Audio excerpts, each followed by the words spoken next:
Netanyahu का एक बड़ा एक्शन देखने को मिल रहा है इस महायुद्ध में, क्योंकि हूथी लड़ाकों ने इजराइल पर बैलिस्टिक मिसाइल और ड्रोन से एक के बाद एक कई रॉकेट हमले किए, बौछार कर दी। तो उधर हूथी फाइटर्स ने तेल अवीव में इजराइल के सैन्य अड्डे को पूरी तरह से तबाह कर डाला।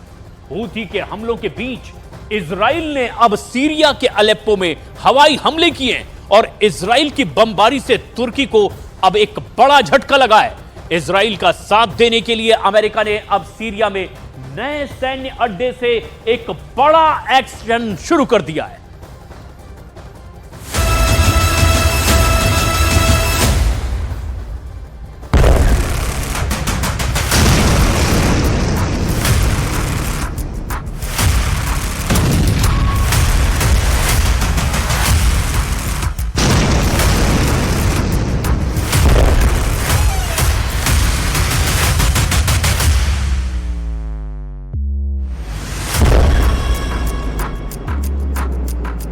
सीरिया में इजरायल का सबसे बड़ा हमला।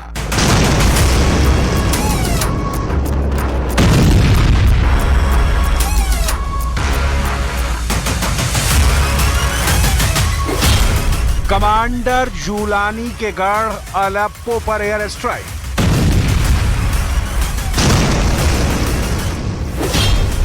अलेप्पो बेस से यूएस करेगा दुश्मनों का सफाया।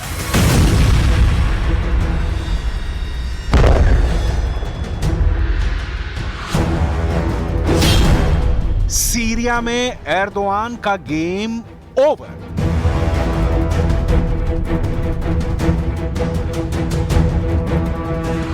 एक करोड़ 50 लाख सेल्सियस का जलता आग का गोला सीरिया के आसमान में दिखा। रात के अंधेरे में दोपहर की आंखें चुंधिया देने वाली रोशनी दिखी, फिर धमाके के शोर से अलेप्पो थर्रा गया।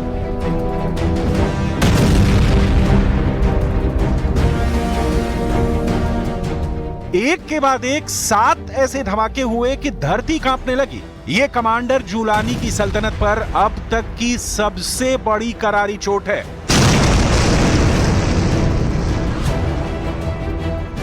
हमला इजरायल का है। इजरायल ने एचटीएस लड़ाकों के गढ़ में घुसकर मारा है। इजरायल के नए अटैक से सीरिया के सारे समीकरण उलट दिए हैं। तुर्की के राष्ट्रपति एर्दोआन और कमांडर जूलानी की वॉर प्लानिंग को बारूदी धमाके से धुआं धुआं करने का यह जोखिम इजरायल ने अमेरिका से मिली पावर के बाद किया है। सीरिया को सुपर पावर शिकंजे में लेने का ओपन ऐलान कर चुका है, जिसकी शुरुआत इजरायल के हमले से हुई है।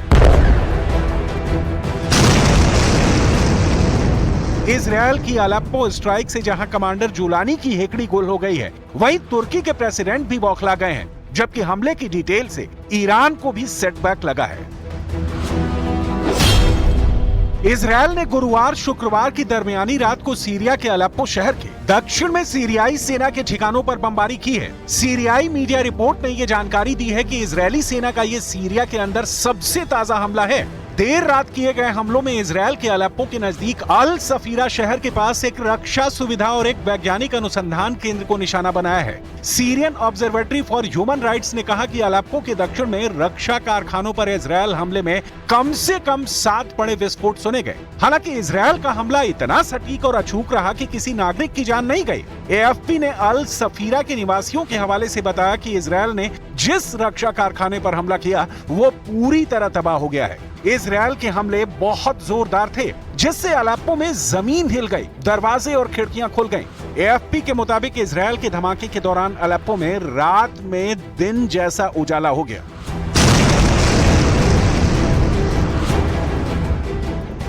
Israeli chief of staff Herzi Halevi ने खुद अलेप्पो ऑपरेशन की निगरानी की है। ऑपरेशन अलेप्पो की कामयाबी के बाद हलेवी ने जो कहा वो सुनिए।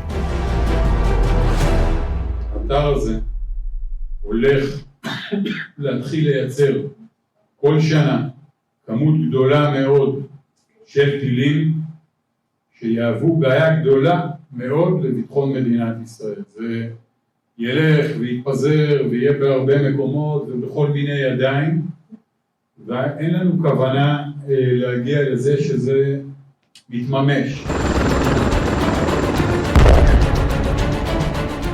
अलेप्पो अटैक के बीच इजरायल ने सितंबर महीने में सीरिया में किए हमले का वीडियो रिलीज किया है। सितंबर महीने में इजरायल ने सीरिया के भीतर ईरान के मिसाइल कारखाने को बर्बाद कर डाला था। यह हमला बशर अल असद के तख्ता पलट से पहले किया गया, लेकिन इजरायल ने अब सितंबर हमले की सभी जानकारी साझा करनी शुरू कर दी है। 8 सितंबर 2024 को इजरायल ने सीरिया में एयरफोर्स के 120 कमांडो को भेजा था। इजरायल ने सीरिया के भीतर 200 किलोमीटर घुसकर हमा सिटी के मसयाफ में यह ऑपरेशन अंजाम दिया।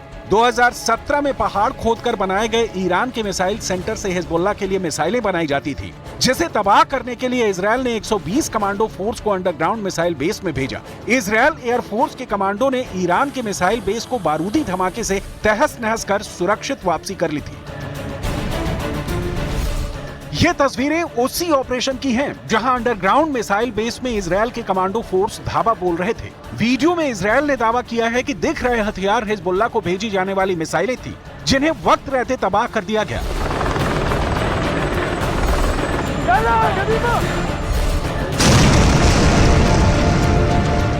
8 सितंबर को हुआ यह हमला इजरायल एयरफोर्स की एलीट यूनिट 699 ने इतनी बखूबी से अंजाम दिया कि किसी को कानों कान खबर तक नहीं लगी।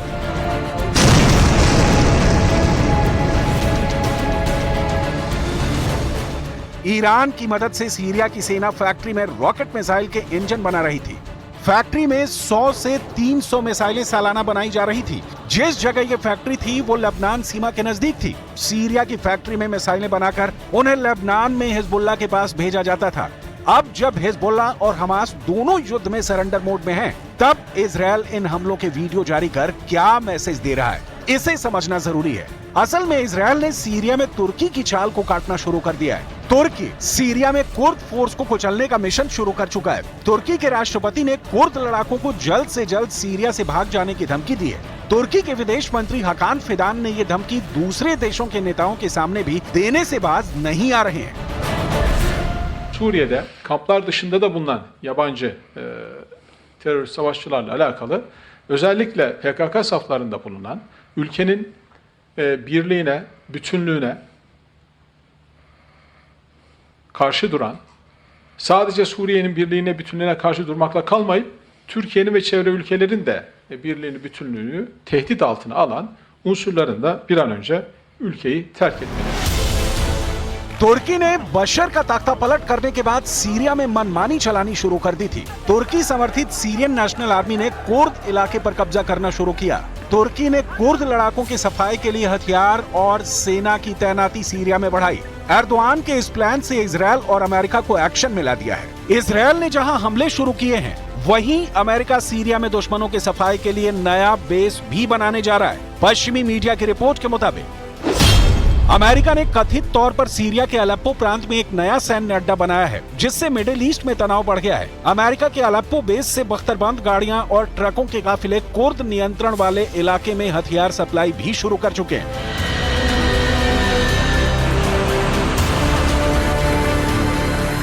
सीरिया में कमांडर जुलानी का दबदबा कायम होते ही अमेरिका ने सैन्य तैनाती में 2 गुना इजाफा कर दिया। अब अलेप्पो में नया बेस बनाकर सुपर पावर ने साफ सिग्नल दे दिए हैं कि वो सीरिया में तुर्की की एक नहीं चलने देगा। अमेरिका के लिए सीरिया में अब कोई मुश्किल भी नहीं है। रूस ने सीरिया के घमासान से खुद को अलग कर लिया है। बशर अल असद ने रूस में शरण ले रखी है। कमांडर जुलानी ने भी अमेरिका से दोस्ती बढ़ाने में अपना फायदा देख लिया है। यानी सुपर पावर और इजरायल के लिए अब सिर्फ तुर्की को सही लाइन पर लाना बचा है। तुर्की ने बातचीत से अलग कोई भी रास्ता अगर चुना तो सीरिया में एर्दोआन के मंसूबों के साथ तुर्की सेना की तबाही भी तय है, क्योंकि अमेरिका युद्ध में तब तक नहीं उतरता जब तक जीत पक्की ना हो।